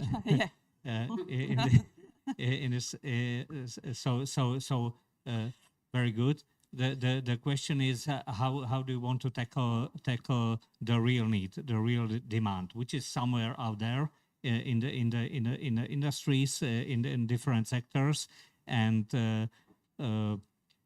this demand is sometimes or most often not formulated in the words of ICT or in the words of processing the data and using the data. It's just a bunch of problems which are in each industry formulated in different words to collect those problems, to structure them, and to formulate them in a words which can be then addressed by particular offering. This will be a tough case. But somebody here said that the demand is the next step. You are pushing, and now you need to pull. I absolutely agree with this. And to raise the pool, it has to be a qualified demand. And it has to be well-structured demands, and there has to be some also financial strength behind this demand, or at least support from any type of funding. So if this Slovakia-X initiative will go down to this level and talk to industries and help them formulating their problems in a Gaia-X language, then I think it can bring results, and it's quite good that those two ministries are working on this. It makes sense for me. Thanks. Thank you very much. I think it is really crucial to real cooperation, because digital transformation without the sector's experts, I think it will not be successful. It is the reason why we are really very happy that it is also Ministry of Education here, representative from Ministry of Agriculture. So I am really happy that in Slovakia we know to do it. Pierre, please. I'd like to ask you, because I see it on LinkedIn that you are proud about it, so about automation of contracting. Mm-hmm. It's a very interesting topic because it mixes legal and tech. From a personal point of view, I believe this is a field that will only grow over time. We have more and more regulation, so we need to have more and more tools to help with the regulation. Just looking at the European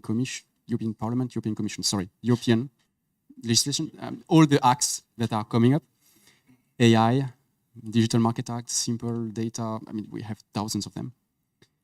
How are we going to process them? I mean, this is supposed to be helping our European economy, and we need to make sure that it doesn't transform into a burden. So that's why automation, in terms of mixing tech and legal, is is inevitable. About the contracting is a very interesting part because when we transfer data, that's an exchange. And when you dig into the bottom of it, that's a contract. There is a very wide range of contract type. Considering there is not a uniform civil law in Europe, you still have to rely on the common basis for what is a contract. Usually that's defined by an offer, an agreement, and then an intent to be legally bound to that agreement.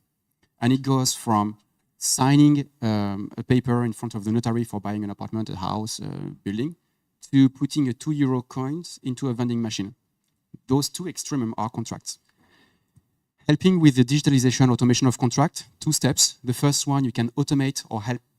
Automating can be a bit scary because you can think about software developers and then, okay, that's not for me, so you park it. I will prefer to use the word assist or help. So you can help with contractualization on two axes. The process, what is a legally made document, where do you store it, how do you sign it, which type of signature can be used. Fortunately, the European Commission already provides a lot of framework for that. We have EID, part of EIDAS for electronic digital signature. So first one, assist, help with the process. The second part, help and assist with the reasoning of the clauses.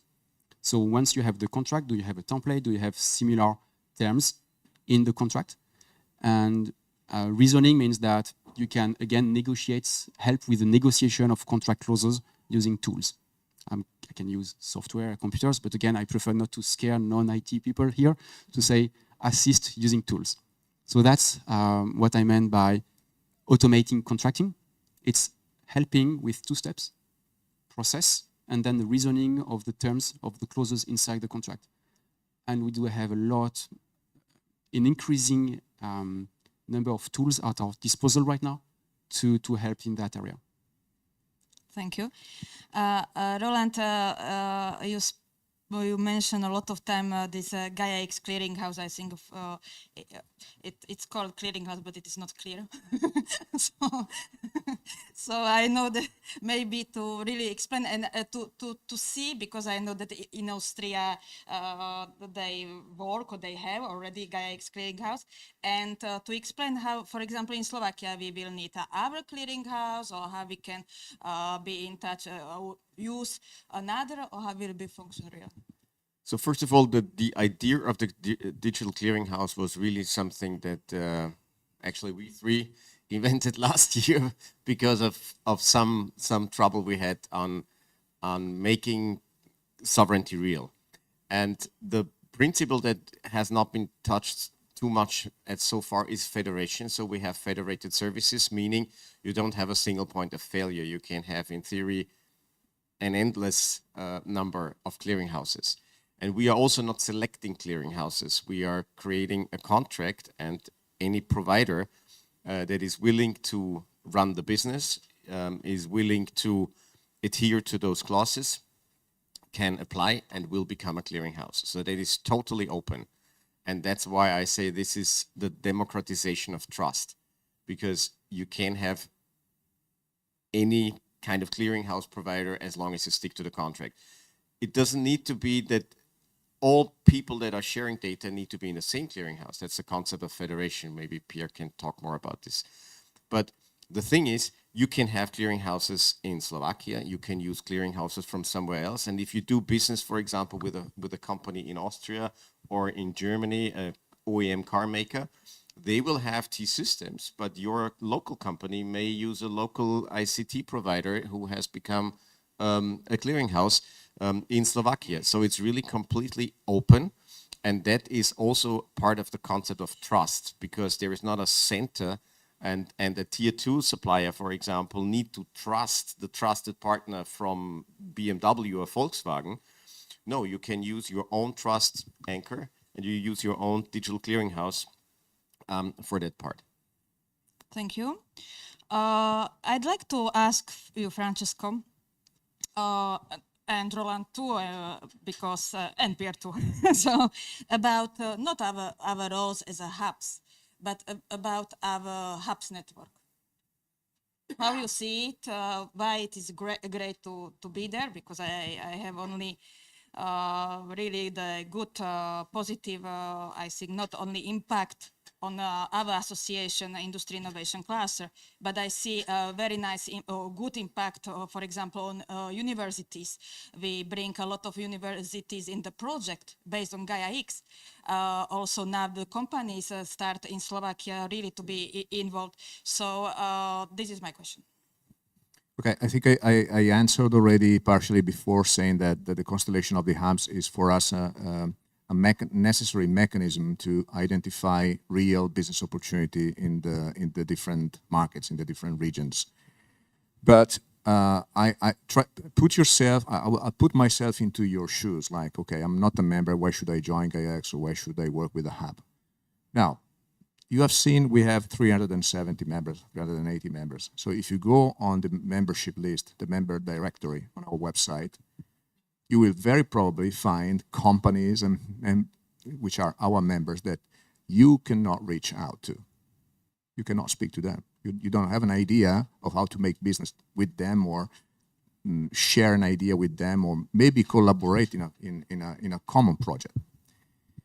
This is what is happening inside Gaia-X. So being part of Gaia-X means being part of the largest industrial community around Europe, for sure, and where all the members share the same interest, building data economy through a common approach, which is based on Gaia-X.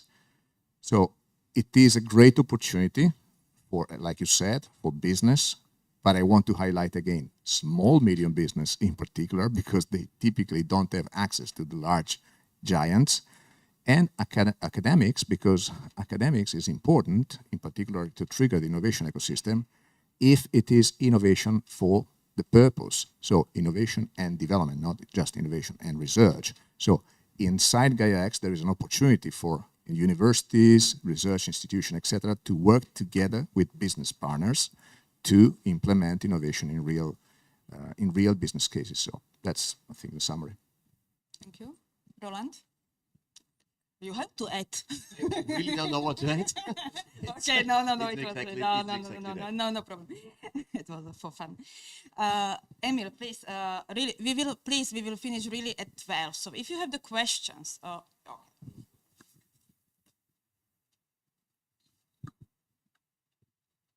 Data exchange.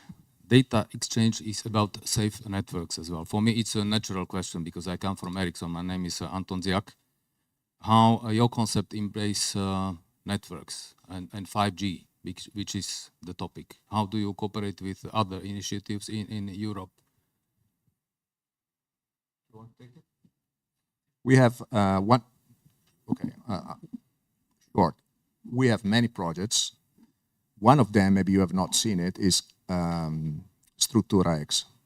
Structura-X is one of the lighthouse projects that is dedicated to federated infrastructures. Inside Structura-X, we have the biggest telco providers and the biggest IXPs in Europe, together with the biggest CSPs, which are small, but we have a lot of them. So you can imagine the system, Telecom Italia, Deutsche Telekom, Aruba, Ionos, and then we have Gaia-X,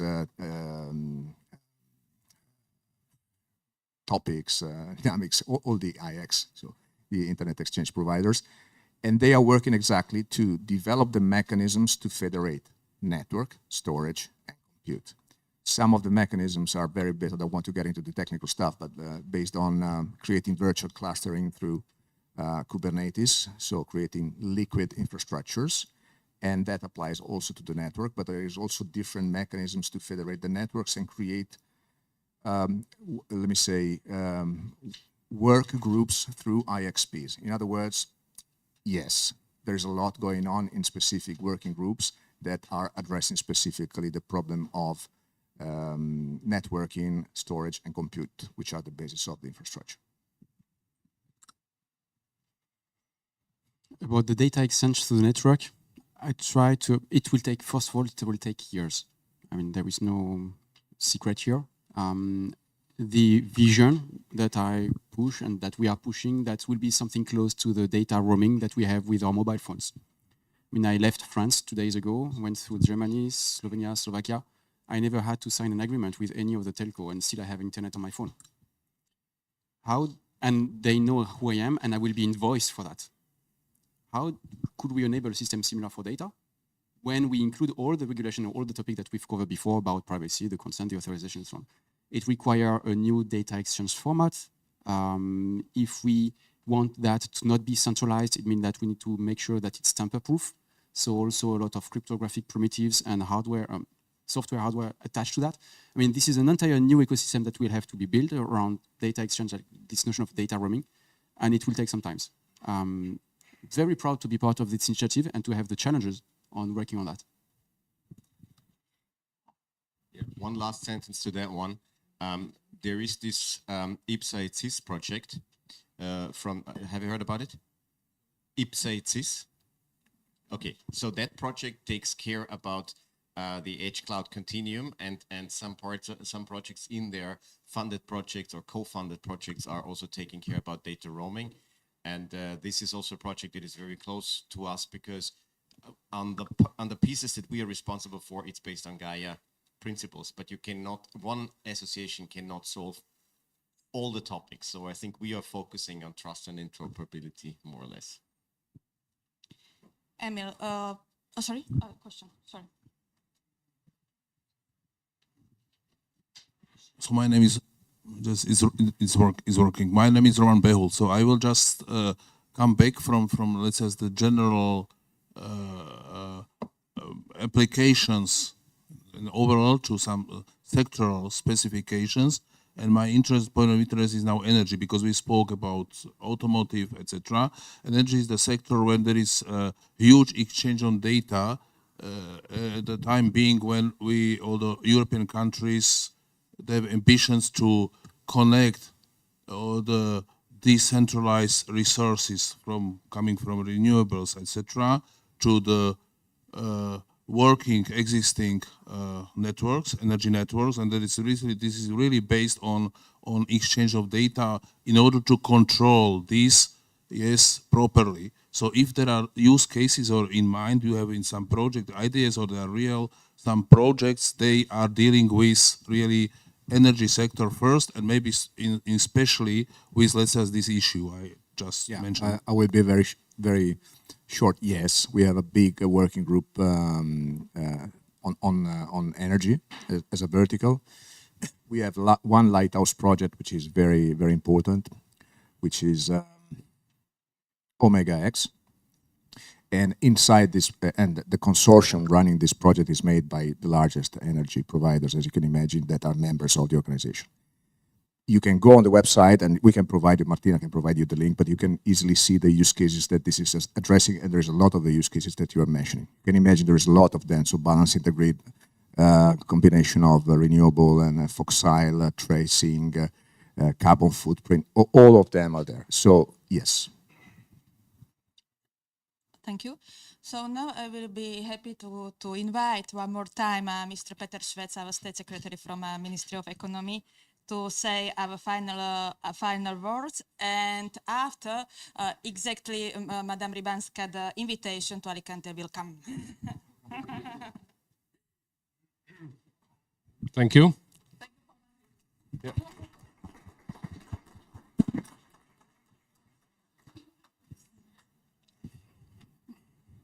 Being 4 or 5 years journalist on beginning of my career, I visited many times different conferences, and I hated when the politicians came, or leaders or member of government made a speech and then left.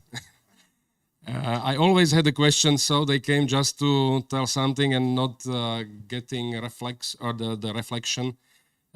So I made the exception, and my colleagues allowed me to spend whole morning with you, and it was really useful for me.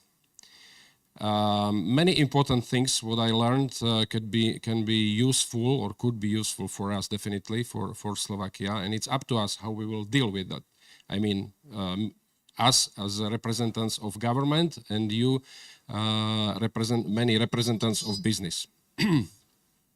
When listening those presentations and debates, I was looking for some picture or some example how to underline importance of digitalization. And it came to my mind such example. Every one of us knows popcorn. Everyone eats popcorn. I hope you like, or majority of us likes popcorn when going to cinema or sitting in house watching football and so on and so on. And I was just thinking, can you imagine that you will eat these grains before it is, transformed on popcorn? It's not possible. You will break your teeth and it's not eatable.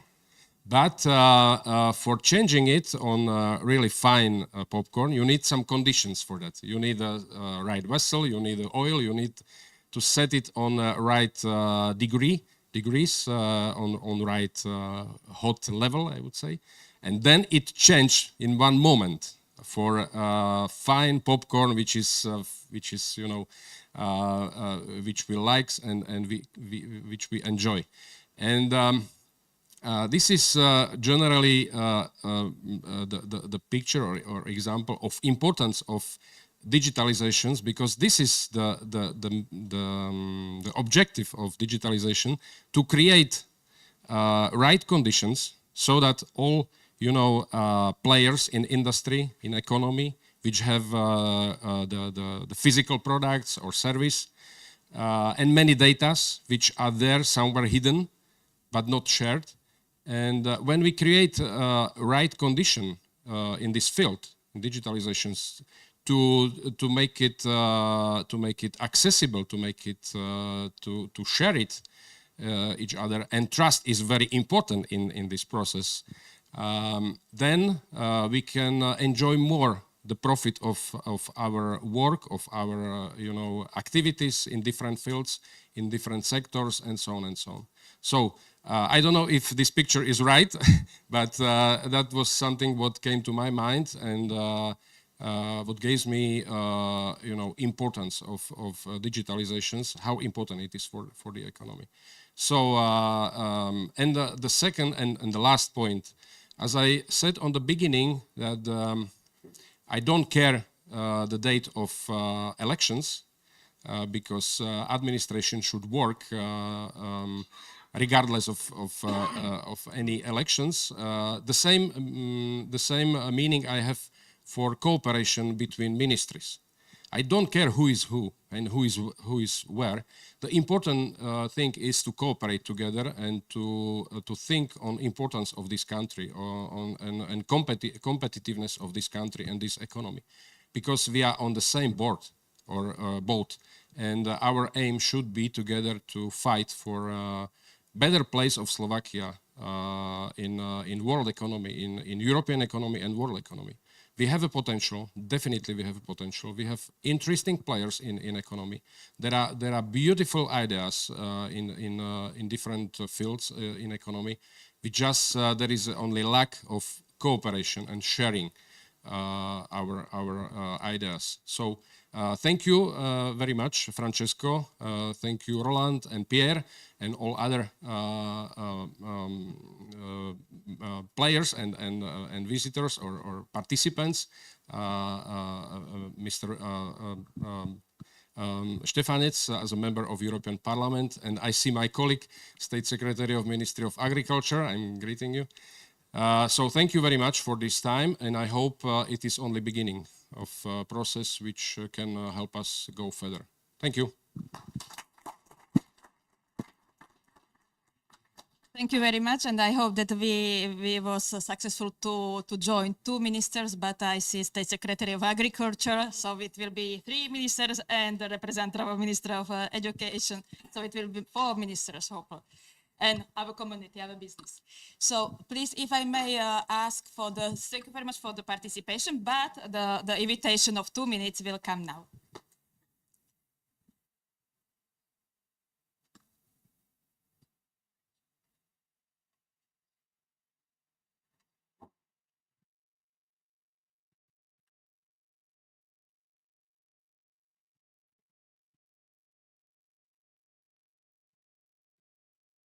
In the spring 2020, we officially launched the Gaia-X European Cloud with my friend Peter Altmaier. a year and a half ago, France and Germany launched the first means to develop Europe's digital sovereignty. Immense progress has since been made. Most of our European partners have joined the program. Our ambition is now to accelerate.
We have the opportunity to drive something that is not out there, is needed, and we are the first doing it.